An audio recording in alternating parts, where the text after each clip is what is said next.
വിശുദ്ധ മാർക്കോസ് എഴുതിയ സുവിശേഷം 12-ാം അധ്യായം 1 മുതൽ 12 വരെയുള്ള വാക്യങ്ങൾ. യേശു അവരോട് ഉപമകൾ വഴി സംസാരിക്കാൻ തുടങ്ങി. ഒരുവൻ ഒരു മുന്തിരിത്തോട്ടം നട്ടുപിടിപ്പിച്ചു. അതിനു ചുറ്റും വേലി കെട്ടി മുന്തിരിച്ചക്കു സ്ഥാപിച്ചു. ഒരു ഗോപുരവും പണിതു. അത് കൃഷിക്കാരെ ഏൽപ്പിച്ചിട്ട് അവൻ അവിടെ നിന്ന് പോയി. സമയമായപ്പോൾ മുന്തിരി ഫലത്തിൽ നിന്ന് തൻ്റെ ഓഹരി ശേഖരിക്കാൻ അവൻ കൃഷിക്കാരുടെ അടുത്തേക്ക് ഭൃത്യനെ അയച്ചു. എന്നാൽ അവർ അവനെ പിടിച്ചടിക്കുകയും വെറും കൈയോടെ പറഞ്ഞയക്കുകയും ചെയ്തു.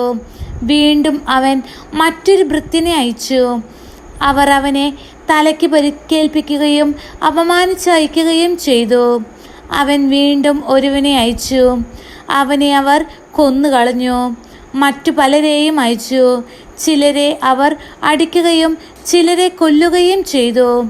അവന് ഇനി ഒരുവൻ മാത്രം അവശേഷിച്ചു, തൻ്റെ പ്രിയപുത്രൻ. എൻ്റെ പുത്രനെ അവർ മാനിക്കുമെന്ന് പറഞ്ഞ് അവസാനം അവനെയും അവരുടെ അടുത്തേക്ക് അയച്ചു. കൃഷിക്കാർ പരസ്പരം പറഞ്ഞു, ഇവനാണ് അവകാശി, ഇവനെ നമുക്ക് കൊന്നുകളയാം, അവകാശം നമ്മുടേതാകും. അവർ അവനെ പിടിച്ചു കൊന്നു മുന്തിരിത്തോട്ടത്തിന് വെളിയിലേക്ക് എറിഞ്ഞു. ഇനി മുന്തിരിത്തോട്ടത്തിൻ്റെ ഉടമസ്ഥൻ എന്തു ചെയ്യും? അവൻ വന്ന് ആ കൃഷിക്കാരെ നശിപ്പിച്ച് മുന്തിരിത്തോട്ടം വേറെ ആളുകളെ ഏൽപ്പിക്കും. ഈ വിശുദ്ധ ലിഖിതം നിങ്ങൾ വായിച്ചിട്ടില്ലേ?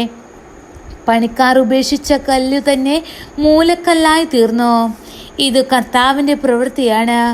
നമ്മുടെ ദൃഷ്ടിയിൽ ഇത് അത്ഭുതകരമായിരിക്കുന്നു. തങ്ങൾക്കെതിരെയായിട്ടാണ് ഈ ഉപമ അവൻ പറഞ്ഞതെന്ന് മനസ്സിലാക്കി അവർ അവനെ പിടിക്കാൻ ശ്രമിച്ചു. എന്നാൽ ജനക്കൂട്ടത്തെ അവർ ഭയപ്പെട്ടു. അതുകൊണ്ട് അവർ അവനെ വിട്ടുപോയി.